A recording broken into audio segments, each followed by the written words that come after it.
Se há uma coisa que o homem fez desde o início da história na Terra, é tirar vidas. O crime acompanha a história humana, assim como a fala, o idioma e a família. Desde muito cedo em nossa história, vidas são tiradas com inúmeras armas. No século 20 e 21, foi o momento da história com a maior quantidade de conflitos armados ao redor do globo. Para que pessoas tirem a vida umas das outras, é preciso existir um mercado e um mercador que coloque essas armas nas mãos dessas pessoas. Hoje, vamos contar aqui a história de um dos maiores comerciantes de armas legais e ilegais do mundo, e como ele influenciou na vida das pessoas, povos, governos e grupos. Fala galera, tudo bem com vocês? Aqui é Joel Paviotti do canal Iconografia da História. Vim aqui pedir encarecidamente o like de vocês, que se inscrevam no canal, ative o sininho. Por favor, não esqueçam de se inscrever, é uma forma de garantir que o nosso canal cresça cada vez mais e cada dia mais, tá bom? Então não se esquece da inscrição e o like.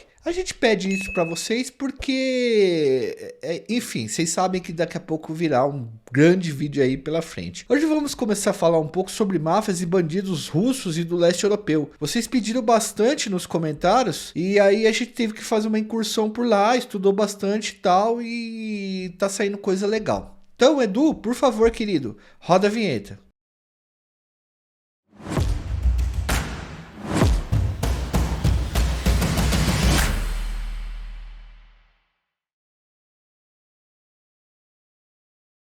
Galera, antes da gente começar a falar desse BO aí, eu gostaria de falar pra vocês sobre a Manual. Eu tenho assistido os jogos da Copa do Mundo, tá? E observado uma coisa. Tem muito jogador com cabelo estiloso demais. Pá, esse cara é muito louco. Fico até com inveja, assim, meio com inveja, tá ligado? Cabelo faz parte do estilo do homem, manja. Faz parte dos cuidados pessoais que a gente tem que ter com a nossa saúde, tá ligado? Que melhora a nossa autoestima, tanto física quanto mental. Às vezes, galera, um problema simples como calvície, igual o meu, a gente vai deixando o tempo passar e só depois a gente se dá conta que precisa tratar, tá ligado? A hora que começa a incomodar bastante. Segundo estudos, galera, calvície é um problema muito comum nos homens. Em média, 30% dos homens tem problemas antes dos 30 anos. E essa média aumenta conforme a idade. Eu já contei pra vocês que há 2 meses eu entrei no site da Manual, respondi um questionário rapidinho e recebi um tratamento personalizado prescrito pela equipe médica, tá ligado? E eu tô seguindo a risca. Inclusive, várias minas já chegaram pra mim e falaram: pô, Joelzeira, você tá igual venda parcelada de pobre,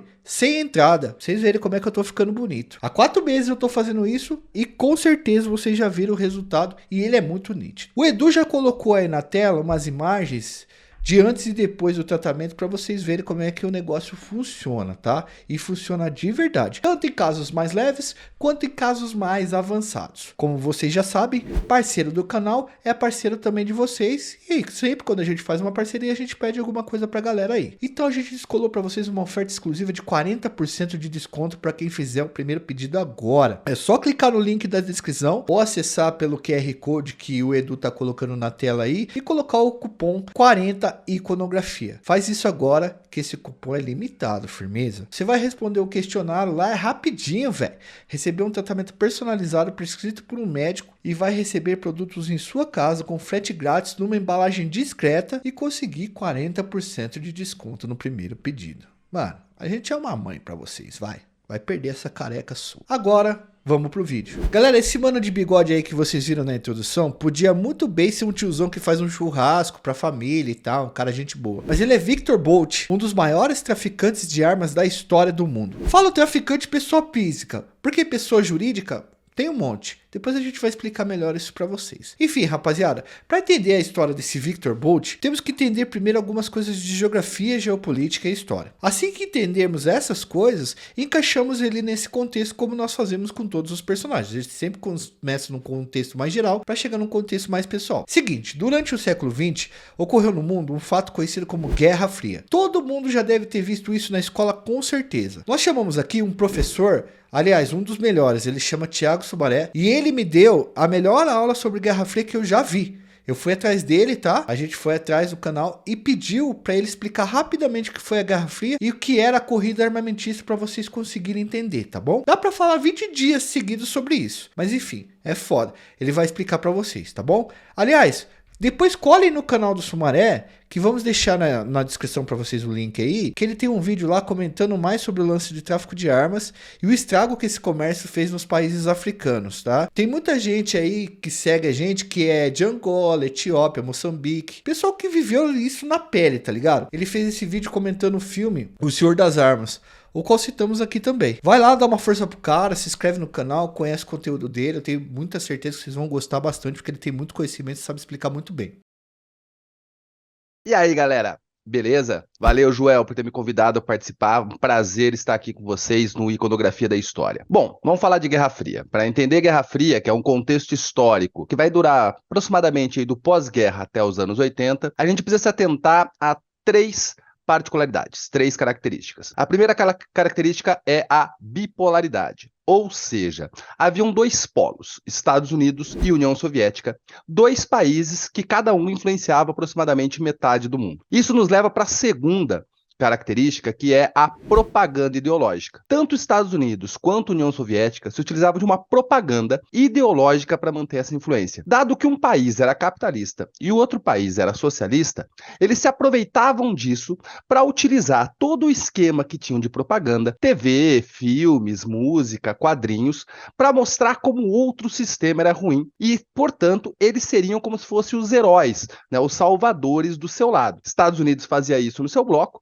e a União Soviética também fazia isso no bloco dela. E, por fim, a terceira característica, que é a mais importante para a gente entender isso aqui, que é o equilíbrio de poder. Como que eles conseguiam manter essa influência? Eles agiam de tal forma que eles iam mantendo um equilíbrio em todas as características de influência no mundo. Então tinha a corrida espacial, onde eles iam construindo satélites, foguetes, tal, para disputar a tecnologia, mas também tinha a corrida armamentista, que era onde eles construíam armas. Desde metralhadora, fuzil, até bomba atômica, bomba nuclear. E essa construção de armas era de tal forma que eles iam tendo tantas armas que ninguém conseguiria ficar de frente para eles. Ou seja, eles retiravam a neutralidade do mundo, porque ou você se apoiava a um desses dois, ou você ia ficar no meio desse fogo cruzado e corria o risco de sofrer as consequências. É importante notar que no pós-guerra, as potências europeias vão se enfraquecer. E Estados Unidos e União Soviética vão se utilizar desse período da Guerra Fria para angariar novas influências. Então, eles vão fortalecer e vão fomentar várias independências em ex-colônias europeias, tanto no continente africano como no Sudeste Asiático. A gente lembra aí da Guerra do Vietnã, da Guerra de Angola, a Guerra do Afeganistão. E aí, Estados Unidos e União Soviética vão apoiar, financiar grupos armados nestes países. E é aí que a gente vai começar a ter o contato dessas duas potências com pessoas nestes países, na África e no Sudeste Asiático, em trocas de armas, fornecimento de munição e etc.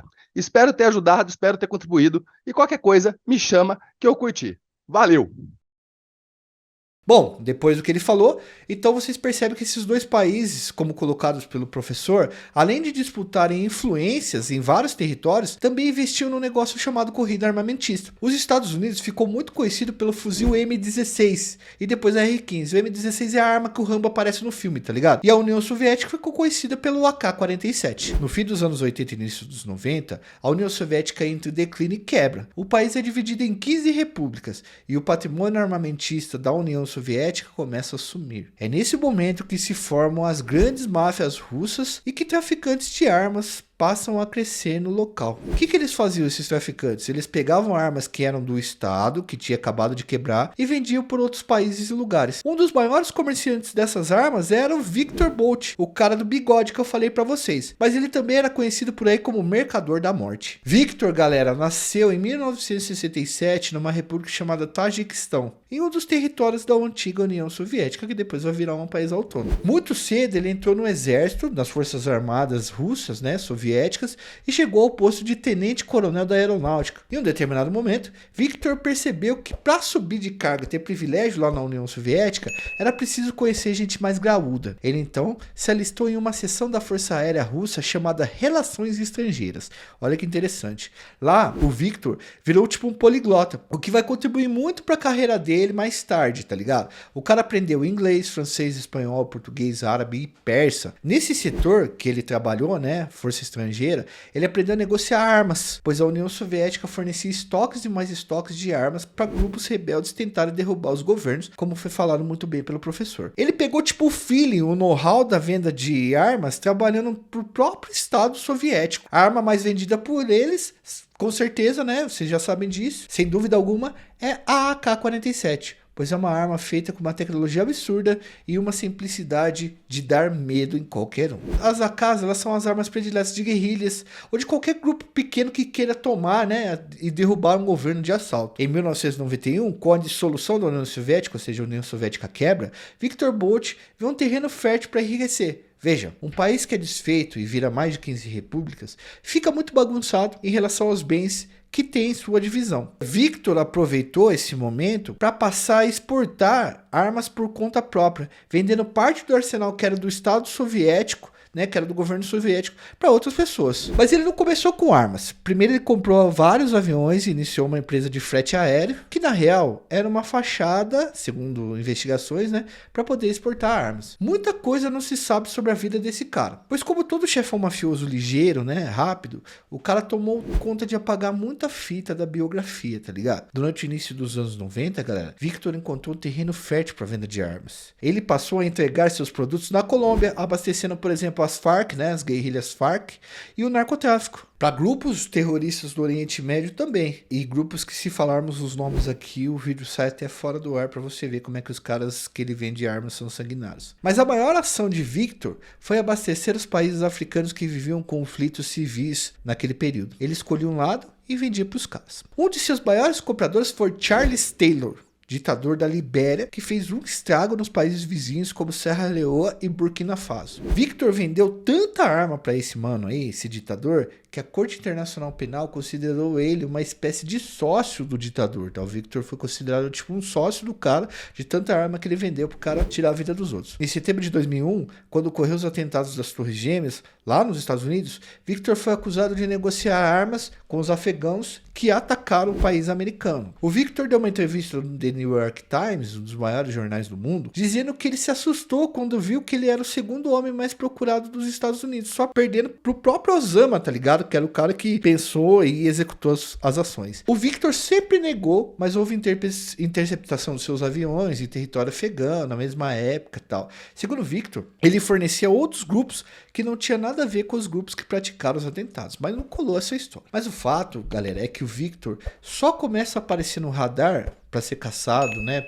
pela CIA e tal, quando investigações desse setor, dessa instituição, começaram a perceber que ele estava fornecendo inimigos norte-americanos. A maioria das vendas que faziam, né, que ele fazia, era para caras que supostamente queriam destruir os Estados Unidos. E os Estados Unidos, pessoal, é um dos maiores produtores e exportadores de arma do mundo. Os caras também não são bonitinhos, não. Victor era uma espécie de concorrência para os caras. Veja bem, galera, quando você vende produtos de destruição, é muito importante compreender qual lado você vai fornecer esse poder de fogo, tá ligado? Em 2008, uma equipe da DEA e da CIA deram um flagrante no Viktor. Eles fingiram que era das Farc, colombiana, né? E que comprariam 100 mísseis Terra AR-9K-38 Igla. São munições de armas com um alto poder destrutivo. Após algum tempo de procura, Viktor foi preso em Bangkok, na Tailândia. Ele foi extraditado para os Estados Unidos e pegou uma pena de 25 anos de cana. Com o avanço das investigações, descobriu-se que Viktor Bout tinha vários interesses, que trocava de aviões e nomes constantemente. Tudo para enganar as autoridades. Parte significativa do dinheiro que ele ganhava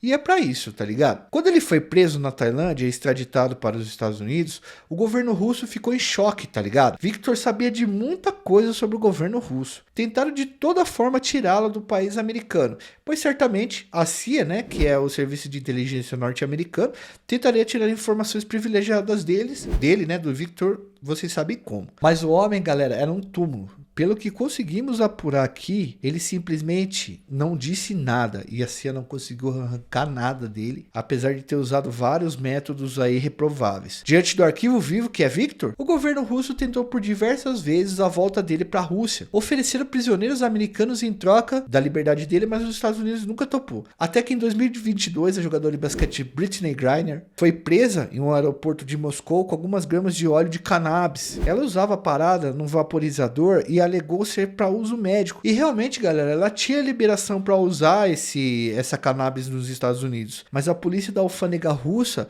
levou ela presa porque ela não tinha permissão. Após a prisão, o governo russo viu a oportunidade de repatriar o Victor Bout. Como Griner é muito famosa e gerou uma comoção popular, senadores, né, e membros do Congresso norte-americano aceitaram a troca e o Joe Biden chancelou, assinou para trocar. Em dezembro de 2022 agora, após um bom tempo de negociações, o Victor Bout foi devolvido para a Rússia e Griner voltou para os Estados Unidos. O resto da história ainda está por desenrolar, a gente vai aguardar um pouco. Um pouco da história do Victor Bout, ela é contada no filme O Senhor das Armas, que tem o Nicolas Cage, e ele vai contando como que é a história dele como um comerciante de armas, né? Então vocês podem ver uma parte dessa história lá, mas a gente contou a história que nós conhecemos dele através de pesquisas e a gente vai deixar as referências dos comentários aqui para vocês. Eu espero que vocês tenham gostado desse vídeo, eu espero que vocês tenham gostado de conhecer essa história bastante interessante e curiosa, e eu peço no final novamente o like de vocês, que ativem o sininho,